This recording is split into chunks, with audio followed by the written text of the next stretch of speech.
Hello friends, welcome to the course of the all new course of modern Indian history। जी हाँ दोस्तों, हमारा civil services का exam नज़दीक है तो उसके लिए हम लेकर के आए हैं आपके लिए एक छोटा सा capsule course on modern Indian history. जी हाँ दोस्तों, इसके अंदर हम टोटल 16 लेसन्स में पूरा मॉडर्न हिस्ट्री हमारा कवर करेंगे। इंपॉर्टेंट जितने भी मेजर टॉपिक्स हैं वो कवर करेंगे। एक तरीके से क्विक रिवीजन जैसा ये टॉपिक है।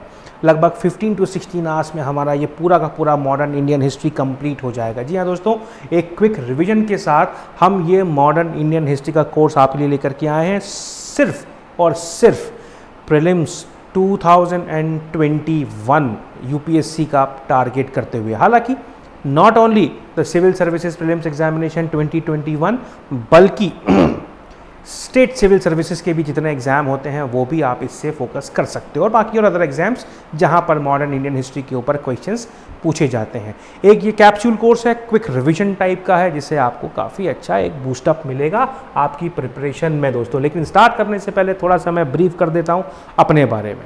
दोस्तों मेरा नाम है अमित मोदी और मैंने बीटेक किया है केमिकल इंजीनियरिंग में। 2 बार मैंने सिविल सर्विसेज का इंटरव्यू भी दिया है, चारों बार प्रीलिम्स क्वालिफाई करने के बाद 2 बार मेंस भी क्वालिफाई किया, एमपीपीएससी का भी दिया है, और भी अदर एक स्टेट सर्विसेज के एग्जाम है जिनका भी मैंने मेंस भी लिखा है और इंटरव्यू भी दिया है। 13 साल से मैं बच्चों को पढ़ा रहा हूँ, चाहे वो यूपीएससी के एस्पिरेंट्स हों, एमपीपीएससी के हों, एसएससी के हों, या किसी स्टेट पीएससी के हों, इवन इंजीनियरिंग सर्विसेज के भी हों। ठीक है, उनको मैं गाइड कर रहा हूँ, पढ़ा रहा हूँ, मेंटोर कर रहा हूँ। 13 ईयर्स, इन टोटल 13 ईयर्स से मैं ये गाइड उनको कर रहा हूँ। दोस्तों हमारे इस कोर्स का ऑब्जेक्टिव है, जैसा मैंने आपको स्टार्टिंग में ही बताया, कि हम पूरा का पूरा सिलेबस कवर करेंगे। We are going to cover the entire syllabus from the advent of European से लेकर के पार्टीशन ऑफ इंडिया तक। जी हाँ दोस्तों, 1498 से लेकर के 1947 तक का हम पूरा टाइम जो है हमारा कवर करेंगे। बिकॉज मॉडर्न इंडियन हिस्ट्री 1707 से शुरू होती है, लेकिन हम स्टार्ट करेंगे इसे 1498 से। जी हाँ दोस्तों, जब यूरोपियंस का एडवेंट होता है, और इसको हमने इन टोटल 16 लेसन्स में डिवाइड किया है। 16 लेसन में हमने इस पूरे चैप्टर को पूरे कोर्स को डिवाइड किया है, जिसमें हम सबसे पहले पढ़ेंगे the advent of Europeans in India. कैसे पोर्चुगीज़ आए, किस तरीके से फिर डच आए, डेन्स आए, इंग्लिश आए, ठीक है, और फिर फ्रेंच आए। किस तरीके से इनके अंदर वॉर हुई फॉर द सुप्रीमेसी, कैसे कैसे मुगल एम्परर्स थे जिन्होंने सपोर्ट किया, अपोज किया। फिर जब ब्रिटिश इमर्ज हो गए, विक्टोरियस हो गए, सारी यूरोपियन कंपनीज़ को बाहर निकाल दिया, तब किस तरीके से ब्रिटिश ने कॉन्क्वेस्ट किया पूरे इंडिया को, कंसोलिडेट किया अपनी पावर को। जब वो पॉलिटिकल पावर बन गए तो क्या एडमिनिस्ट्रेशन में, एग्रीकल्चर में, लैंड रेवेन्यू में या इकोनॉमिक स्ट्रक्चर में चेंजेस लेकर के आए। वो चीज़ें जब वो चेंजेस लेकर के आए तो उससे इफेक्ट हुई लोकल पॉपुलेशन, तो उन्होंने रिवोल्ट किया, ट्राइब्स ने रिवोल्ट किया, सिविलियंस ने रिवोल्ट किया। जब वो इंडिया के अंदर आए, एडमिनिस्ट्रेटिव चेंजेस किए, उसके हिसाब से उन्होंने मॉडर्न एजुकेशन, वेस्टर्न थॉट्स को इंडक्ट किया, एजुकेशन सिस्टम को बदला, तो इंडिया के अंदर कल्चरल अवेकनिंग शुरू हो गई। सोसाइटी के अंदर रिफॉर्मिस्ट मूवमेंट, रिवाइवलिस्ट मूवमेंट ये शुरू हो गए सोसाइटी या सोशल रिलीजियस रिफॉर्म मूवमेंट्स में, तो वो हम पढ़ेंगे। ये एक ऑर्डर है दोस्तों।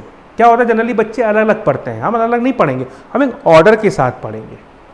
ठीक है, अब जब ये कल्चरल अवेकनिंग हो गई, रिवोल्ट्स भी हुए, ठीक है, जो भी ऑर्थोडॉक्स फीचर था उसे धीरे धीरे रिमूव किया जाने लगा, तो एक अर्ज आई कि भैया हम जो है अपने पुराने सिस्टम को फिर से इस्टेब्लिश कर लें। तो एक रिवोल्ट हुआ against the oppressive British rule, English company के रूल के। That is the revolt of 1857, जिसे हम जो है क्रांति बोलते हैं। 1857 की क्रांति अगर हिंदी में हम बोले तो 1857 का रिवोल्ट। इसके कॉजेज, कॉन्सिक्वेंसेस, इनके लीडर्स, इनके सेंटर्स, ये चीज़ें। अब कॉन्सिक्वेंस में सबसे important consequence, English east India company का रूल एंड हो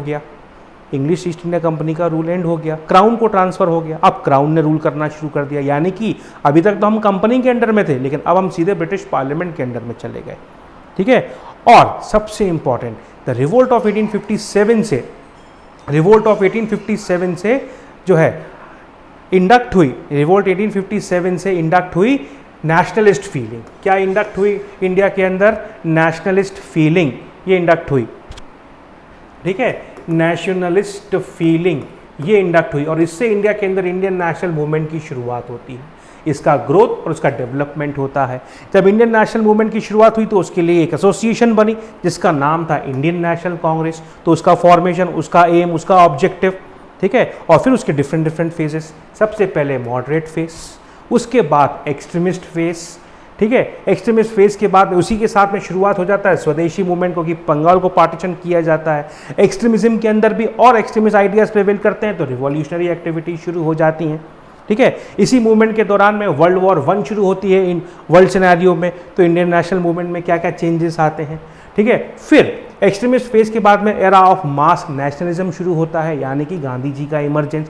फिर उनके मूवमेंट जैसे नॉन कोऑपरेशन मूवमेंट, फिर कांग्रेस के अंदर ही स्वराजिस्ट आ जाते हैं, रिवॉल्यूशनरी ट्रेंड्स हैं, साइमन कमीशन है, और फिर उसके बाद civil disobedience movement, Nehru report, the first constitutional report, फिर government of India act, round table conference के बाद में ये आता है, और फिर उसके बाद में strategic debate, government of India act 1935 के अकॉर्डिंगली प्रोविंशियल इलेक्शंस होना, फिर वर्ल्ड वॉर 2 का शुरू होना, फिर उसके बाद में क्विट इंडिया मूवमेंट शुरू होना, फिर अगस्त ऑफर आना, ठीक है। क्विट इंडिया मूवमेंट से पहले अगस्त ऑफर आना नीलगो का, और वहीं पर मार्च 1940 में 2 नेशन थ्योरी का आना, ठीक है। क्विट इंडिया मूवमेंट शुरू होना, क्विट इंडिया मूवमेंट के बाद में के दौरान इंडियन नेशनल आर्मी का एस्टैब्लिशमेंट होना, INA सोल्जर्स का कोहिमा के थ्रू इंडिया के अंदर एंटर करना, उनका सप्रेशन, उनका अरेस्ट, उनकी ट्रायल्स।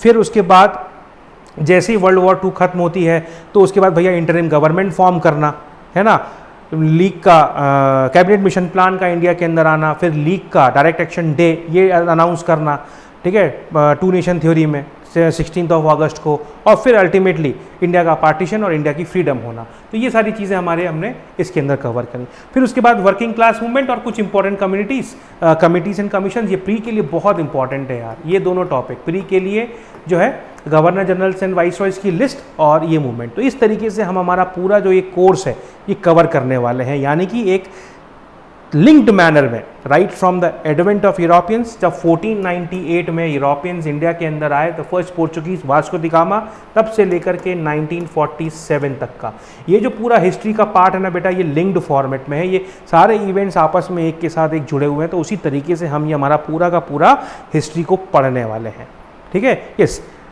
ज़्यादा डिटेल में नहीं जा रहा हूँ इसमें पूरे कोर्स में, ये कैप्सूल कोर्स है, क्विक रिवीजन टाइप का, क्योंकि टाइम हमारे पास बचा नहीं है दोस्त, ठीक है। अब आप में से कुछ ऐसे बच्चे भी होंगे जो अभी 2021 को ना टारगेट करते हुए 2022 के लिए टारगेट कर रहे हैं, ठीक है। तो उसके लिए हम एक डिटेल्ड कोर्स रखेंगे, है ना, वो भी बहुत जल्द अभी रिलीज होगा, ठीक है दोस्त। तो ये पार्ट ओके। अब मैंने कहा प्रीलिम्स 2021 में जो बच्चे हैं उनके लिए ये हेल्पफुल है, जितने भी स्टेट प्रीलिम्स एग्जामिनेशन है वो और अदर कॉम्पिटिटिव एग्जाम है उन सब के लिए ये कोर्स दोस्तों हेल्पफुल रहेगा, ठीक है दोस्त, हेल्पफुल रहेगा, ठीक है। और टारगेट ऑडियंस भी यही है दोस्तों सारी, ठीक है। अगर आप 2022 टारगेट कर रहे हो या 23 टारगेट कर रहे हो तो उसके लिए हम डिटेल्ड कोर्स आपके लिए बहुत जल्द लेकर के आएंगे, ठीक है दोस्त। तो मिलते हैं कल हमारे पहले लेक्चर के साथ। Thank you very much.